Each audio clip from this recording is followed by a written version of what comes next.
আসসালামু আলাইকুম। কবরস্থানের বাহিরে লেখা ছিল, শেষ মঞ্জিল তো তোমার এটাই।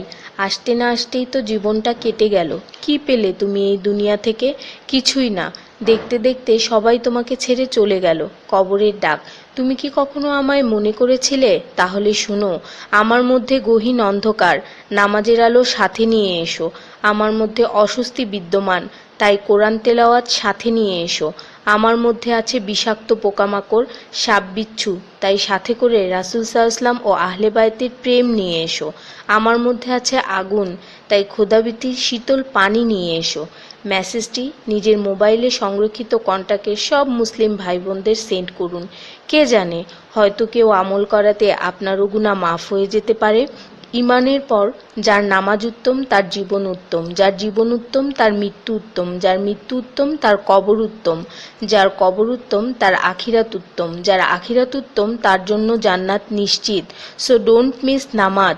সোয়াবের জন্য হলেও অন্ততপক্ষে একজন বন্ধুকে তো অবশ্যই এই মেসেজটি সেন্ড করুন। আল্লাহ আমাদের উপর সন্তুষ্ট হন, আমিন। 5 জায়গায় হাসাহাসি করা সাধারণ গুনার চেয়ে 25 গুণ অন্যায়। 1. কবরস্থানে, 2. জানাজার পিছনে, 3. কোনো মজলিসে, 4. কোরআন তেলাওয়াতের সময়, 5. মসজিদে। শুধু একবার কাউকে পাঠান, অনেক মানুষ এসব গুনাহ করা থেকে বেঁচে যাবে। একা আছেন, আল্লাহকে স্মরণ করুন। কষ্টে আছেন, মোহাম্মদ ও আলে মুহাম্মদের উপর দরুদ পড়ুন। মন খারাপ থাকলে ইয়া হাইয়ু ইয়া কাইয়ুমও পড়ুন। টেনশনে থাকলে ইয়া রাহিমও পড়ুন। ফ্রি থাকলে মেসেজটি ফরওয়ার্ড করুন। হে আল্লাহ, আমার উপর এবং তোমার নবীর উম্মতের সকল সদস্যদের উপর তোমার রহমত বর্ষণ করো, আমিন। তথ্য: আপনি কি জানেন পবিত্র কোরআন শুনলে ক্যান্সার হয় না? আর যদি ক্যান্সার সেল শরীরে থেকেও থাকে তাহলে তাও মারা যায়। দীর্ঘ সময় ধরে আল্লাহকে সেজদা দিলে জ্ঞান ও বুদ্ধিশক্তি বাড়ে। মাথা ব্যথার সমস্যা হয় না, চুল পড়া দূর হয়ে যায়। এই মেসেজটি ফরওয়ার্ড করতে শয়তান আপনাকে বাধা দিবে, কিন্তু আপনি এটা হতে দিবেন না। আর সব কন্ট্রাক্ট নাম্বারে সেন্ড করে দিন। কোরআন ও নবীর সুন্নত ও তার সম্মানিত সাহাবী এবং আহলে বাইতের অনুসরণ করুন। ক্যান্সার একটি ভয়ঙ্কর রোগ। অনেক মানুষ আছে যারা নিজেরাই এটাকে দাওয়াত দিয়ে নিয়ে আসে। ছোট অথচ সাধারণ কিছু পদক্ষেপ গ্রহণ করলেই এই রোগ থেকে বাঁচা যায়। বেশিরভাগ মানুষ খাবারের পরপরই পানি পান করে নেয়। খাবারের পর পানি পান করলে রক্তে বিদ্যমান ক্যান্সারের জীবাণু থেকে তৈরি হওয়া ক্যান্সার সেলগুলোকে অক্সিজেন সরবরাহ করে। নবী পাক সাল্লাল্লাহু বলেছেন, খাবারের আগে পানি পান করা শেফা। খাবারের পরপরই পানি পান করা কলেরা রোগের কারণ, তাই সর্বোত্তম হলো খাবার শেষ করার কিছুক্ষণ পর পানি পান করা।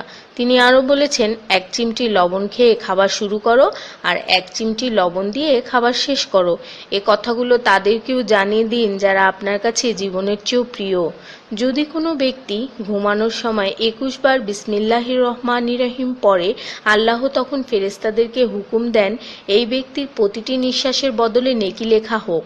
আপনার মোবাইলে যত নাম্বার সেভ করা আছে তাদের সবাইকে এটা ফরওয়ার্ড করুন, আর তখন দেখবেন কত মানুষ আপনার কারণে বিসমিল্লাহ পড়ছে।